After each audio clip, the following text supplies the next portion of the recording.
मेरा नाम इकबाल अहमद है और ये जो आप आज की शाम सजी है, ये जो नाम देख रहे हैं बिहार कलेक्टिव, हम लोग बिहार कलेक्टिव के बैनर पे एक छोटी सी शुरुआत 2016 में हम लोगों ने की थी और मकसद सिर्फ ये था कि कुछ अच्छे लोगों को बुलाया जाए, उनसे गुफ्तगू की जाए, उनसे बातचीत की जाए। और इस दौरान अभय कुमार दुबे से लेके प्रकाश अम्बेडकर जी से लेके और मलेश जी से लेकर तमाम तरह के गेस्ट, राजीव सरदेसाई से लेकर सईद नकवी और इस तरह के गेस्ट इसी जगह आए और उन्होंने अपनी बातें रखी। और ये जो सफर हमारा रहा वो कोरोना की वजह से पिछले 2 साल से उसमें थोड़ी सी रुका। Backward classes, schedule caste, schedule tribe कहते हैं, इनके साथ दुर्व्यवहार और जुल्म, उपद्रव सदियों पुराना है और आज भी वो जीवित है। लेकिन उसके जो तेवर है बहुत धीमा है, उसको धीमा हम लोगों ने किया है। और आप देखते होंगे कि अपने देश के जो प्रधानमंत्री हैं, कास्ट का जिक्र करते रहते हैं हर अवसर पर।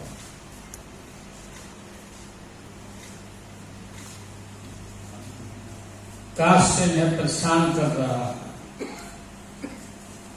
लगता है कि इनको बैठने नहीं दे रहा कास्ट। तो ये बात सही भी है।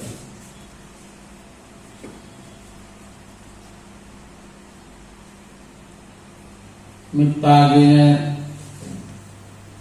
जो किताब लिखा, सुपा जी यहाँ मौजूद हैं हम लोग के बीच में,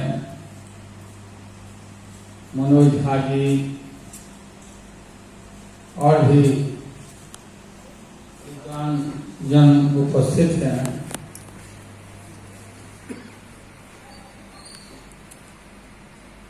जब मुझे न्योता देने गए यहाँ आने के लिए, इतना मोटा किताब देख करके मैं घबरा गया।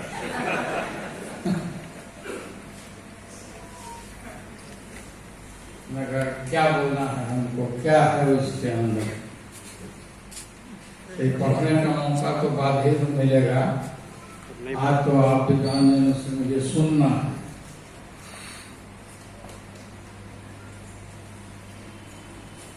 और संदर्भ का, हर काल का, हर समय का आपने संग्रह कर किया है इस किताब में। मैं भी इसको देखूंगा, पढ़ूंगा। कास्ट आप देखते हैं, जातीय जनगणना हम लोग कराए हैं अभी। तो जातीय जनगणना को नफरत के दृष्टि से जो मौजूदा सरकार है दिल्ली में देख रही है, उसके अटॉर्नी जनरल कोर्ट में जाकर विरोध किया। मैं उससे पहले नहीं जानता था, लेकिन मैं सबसे पहले रूपा जी एक बात कहूं कि आज ये पूरा पैनल, संभवतः मैं पहली बार अपने राष्ट्रीय अध्यक्ष के साथ एक ही पैनल में पहली बार है। मैं मिट्टा जी की इस किताब को मैंने इनको नीचे भी कहा और मैं आपके समक्ष कहता हूं कि कुछ किताबें होती हैं जो अपने समय और अपने बाद जिंदा दस्तावेज हो जाती है। एनिहिलेशन ऑफ कास्ट जिंदा दस्तावेज है। और mark my words, this book is going to be the living document of our times. ये हमारी पुरखों की कारस्तानियों का भी जिक्र है। I hope you understand Hindi. ये हमारे पुरखों की कारस्तानियों का भी जिक्र है, ये हमारे वर्तमान की विसंगतियों का भी जिक्र है, और ये हमारे जिन संस्थानों में हम आशा पिरो के रखते हैं वो आशा कितनी फ्रेजाइल है, ये उसका भी जिक्र है। हम सब इसमें हॉल में बहुत बड़ी आबादी है जिसने लक्ष्मणपुर बाथे, शंकर बीघा, बथानी टोला। हमें आज तक समझ में नहीं आई ये बात कि एक्विटल सिर्फ एक जुडिशियल प्रोसेस नहीं है, it's a conscious social political process. आप सामाजिक राजनीतिक दृष्टिकोण से फैसले लेते हैं और उसके नाम वो जुडिशियरी से निकल करके आता है, और अगर आपने विरोध किया तो आप कंटेम्प्ट के सवाल अपने, ये भी एक बहुत बड़ी फाइनेंस है, ये इस कंटेम्प्ट का कुछ कीजिए आप लोग सब मिल करके, क्योंकि अब इस तरह के फैसले आ रहे हैं जिन फैसलों से समाज में फासला बढ़ता है, और फासले बढ़े और हम चुप रहे तो कंटेम्प्ट नहीं होगा, अगर हम चुप नहीं रहे तो हम कंटेम्प्ट के सहभागी। अब मैं और इस पे बेबाक डिस्कशन हो। दूसरी बात कहा इन्होंने इंटरसेक्शनलिटी की बात कही, बहुत अच्छी बात कहा है। जैसे हमारी आइडेंटिटी है, मैं उत्तर बिहार का रहने वाला हूं, दक्षिण बिहार से एमपी हुआ मैं पढ़ा लिखा दलित हूं। मतलब यह है कि सबकी आइडेंटिटी अपनी अलग अलग है। अब उत्तर बिहार में जो फीलिंग्स है, वहां के जो लड़ाई लड़ने के तरीके हैं, जो लड़ाई लड़ने का तरीका दक्षिण बिहार का है। मैं एमपी रहा नवादा का, जो दूर दक्षिण बिहार का एक सेंटर रहा है, और रहने वाला दरभंगा जिला का। तो मतलब ये कि अब दोनों ही तरीके से आप देखेंगे तो उनका अलग अलग फीलिंग्स अलग तरीके होते हैं उसके। तो एक इंटरसेक्शनलिटी हर मायने में है, ठीक है आपने कहा। अब इंटरसेक्शनलिटी आप देख लेंगे साहब, अगर हमें कहा जाए कि दलित में लीडर कौन, तो दलित में लीडर जो पॉलिटिकल लीडर होते ही नहीं है। दलित का लीडर आज भी उसका अधिकारी है, दरोगा है, सीओ है, बीडीओ है, प्रोफेसर है। दलित में लीडर का ये बात ये नहीं, बैकवर्ड्स के लीडर है, फॉरवर्ड के लीडर्स है। दलित की आज भी भरोसा, आज जो क्रेडिबिलिटी उनकी है, उनके अपने दरोगा पर है, सिपाही पर है, उनका जो अधिकारी है उस पर है, अपने नेताओं पर कम है, क्योंकि दलित भरोसे होते हैं, तो रिजल्ट सीट है।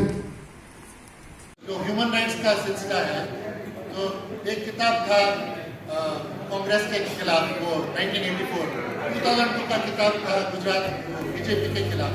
ऐसे लोगों को अमेरिका में कहा जाता है इक्वल अपॉर्चुनिटीज ऑफेंडर। मतलब हम सिर्फ एविडेंस के बारे में सोचते हैं, उसी कॉन्टेक्स्ट में हमने ये हिंदुओं हो रहे हैं या एसोसिएटीज हो रहे हैं, वो मुस्लिम से कम नहीं है। क्या आप इस तरह का कोई किताब आप पेश करेंगे जो मुस्लिमों के बारे में जो एसोसिएटीज हो रही है उस पर, और जुडिशरी का जो रोल है इसमें वो बड़ा ही निगेटिव है, इसमें कहने में कहीं दो राय नहीं है। तो ये क्या हिम्मत आप इस सिलसिले में दिखाएंगे, मैं ये जानना चाहता हूँ। Very brief reply.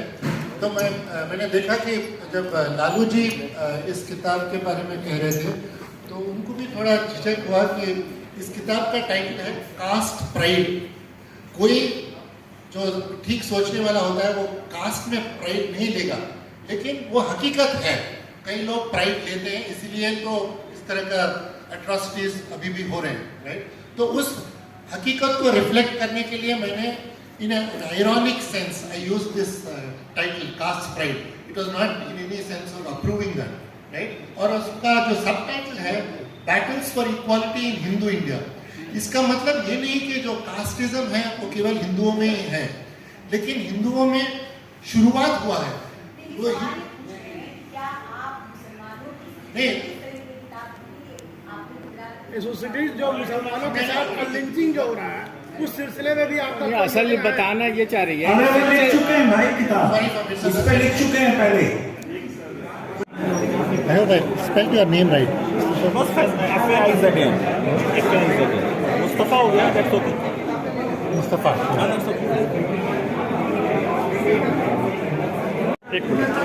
नमस्कार, आदाब। 18 लाइव इंडिया में आपका स्वागत है। हमारे साथ रूपा झा जी हैं जो BBC वर्ल्ड इंडिया की हेड हैं और पटना से बिलोंग करती हैं। आइए पटना से बारे में बताना, पटना कैसा लगा आपको? आप क्योंकि बिहार से हैं, इसके बाद के हैं तो पटना कैसा लगा? मतलब पटना तो जबरदस्त हमारा शहर है भाई। मेरे तो ये जो आइडिया आप लोगों ने ज्वाइंट वेंचर में जो किताब लिखी है कास्ट प्राइड, तो ये आइडिया आपका था? उन्होंने कहा कि आपने भी बहुत योगदान दिया। किताब है, ये उनकी ही किताब है और हम सिर्फ इस आज की बातचीत को मॉडरेट कर रहे थे।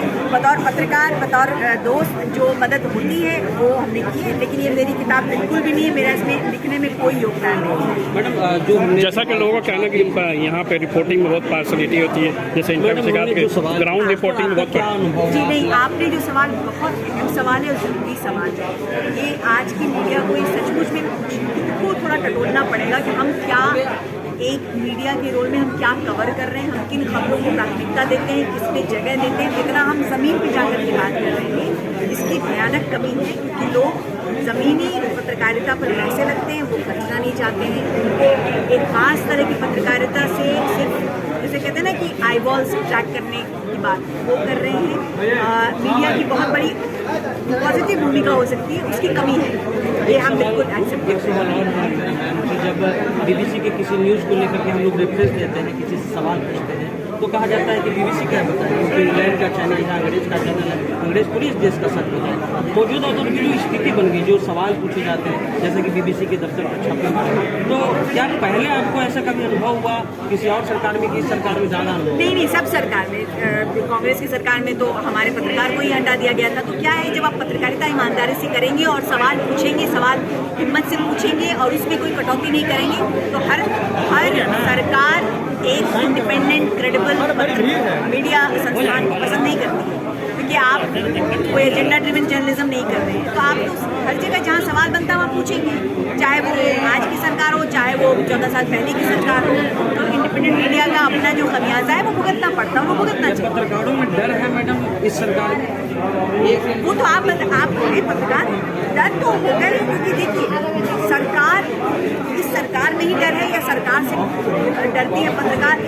एक इंडिपेंडेंट और स्वतंत्र पत्रकारिता करने के लिए जो स्ट्रक्चर चाहिए, जो चाहे ये अगर आपको आप पानी को रिपोर्ट करें और आपको लगे कि हाँ हम सच बोलेंगे और उसका जो भी होगा उसकी मदद के लिए मेरे पास कोई खड़ा है, तो आप बोलेंगे सच। अगर आपके पास आपका संस्थान नहीं खड़ा होगा तो आप कितना बोलेंगे, आप आपके लिए कितनी लड़ाई करेंगे? तो हर क्या कहते हैं, हर दौर में एक वो मुश्किल का दौर आता है। लेकिन नए पत्रकारों के लिए क्या सलाह है? नए पत्रकार की सलाह यही, पत्रकारिता अगर कर रहे हैं तो ये यकीन जानिए कि पैसे कमाने की होड़ में तो नहीं आते हैं, नहीं आना चाहिए, क्योंकि अगर पैसे कमाने की होड़ वाली पत्रकारिता करेंगे तो फिर आपको कॉम्प्रोमाइज पत्रकारिता करनी पड़ेगी। तो बहुत ही सुंदर प्रोफेशन है, बहुत ही इसमें थोड़ा जज्बाती होना पड़ेगा आपको, पैशन आपको भूख होनी चाहिए कि हम लोग अल्टीमेटली स्टोरी टेलर्स हैं, हम कहानी कहें और हम उन लोगों की कहानी कहें जिनकी कहानी ज़रूरी है ना, वो प्रायोरिटाइज करें। जो नौजवान पत्रकार है वो समझे कि क्या कहना है, किनको मीडिया के सामने लाने की ज़रूरत है, वो थोड़ा सा।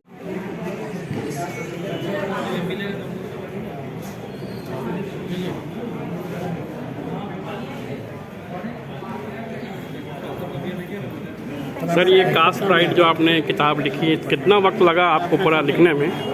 कितना मनी टाइम? शोध और लिखने के लिए पूरे 7 साल लग गए। अच्छा। और 1 साल 1.5 साल पब्लिकेशन के लिए हुआ। तो बहुत क्या क्या दुश्वारियाँ हुई किताब में? काफ़ी इंफॉर्मेटिव है, कास्ट प्राइड ऑफ बिहार।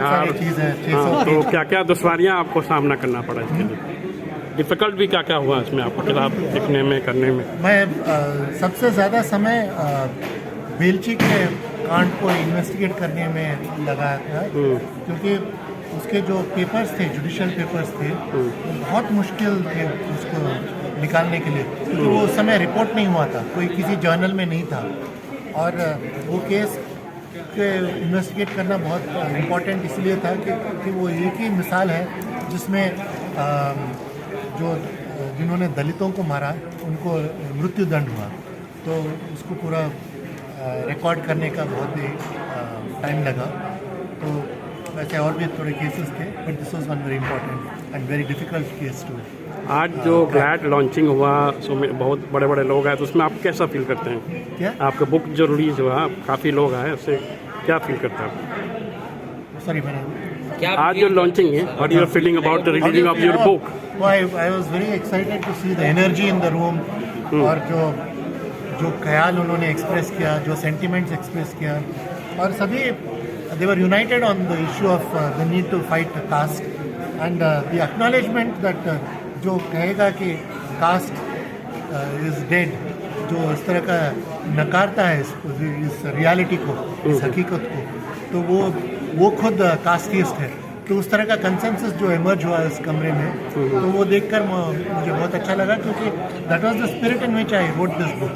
क्योंकि हम इसके बारे में इतना कम इसलिए जानते हैं, इतने नए मटेरियल इस किताब में इसीलिए है क्योंकि हमने इसको नकारा है, हमने इसको डिनाई किया है, हमने इसको सप्रेस किया है। तो हमने जो यहाँ पर जो स्पिरिट देखा है, तो that was very appropriate for what the spirit in which this book was written. I am very happy to 7 साल में जो वक्त लगा, 7 साल जो लगा लिखने में, आपका कोई ऐसा प्लानिंग है कोई दूसरी किताब फिर अगेन लिखे? इसके बारे में कब लिखेंगे? ये दूसरी किताब जो है वो इतना समय होपफुली नहीं लगेगा क्योंकि उस 7 साल में इतना कुछ नया मटेरियल निकला। और ये नया मटेरियल इसलिए निकला क्योंकि मेरे से पहले जो स्कॉलर्स थे, एकेडमिक्स थे, उन्होंने कास्ट पर भले ही लिखा होगा, लेकिन ये जो लीगल एस्पेक्ट पर है उन्होंने उसको ध्यान नहीं दिया था। तो मेरे जैसा जो व्यक्ति है जो लीगल जर्नलिज्म किया है, मैं लॉ का भी व्यक्ति हूँ और जर्नलिज्म का भी व्यक्ति हूँ, तो मुझे इसलिए ये करना पड़ा और बहुत सारा मटेरियल मिला। तो मैंने और एक वॉल्यूम भी मैं निकाल रहा हूँ जिसमें और टॉपिक्स होंगे जिसमें नहीं है, जैसे रिजर्वेशन हो, कई चीज़ वैसे हैं जो इस किताब में मैं अकोमोडेट नहीं कर सका। बहुत बहुत धन्यवाद ATN लाइव इंडिया से बात करने के लिए। ATN लाइव इंडिया, अकरम अली, पटना।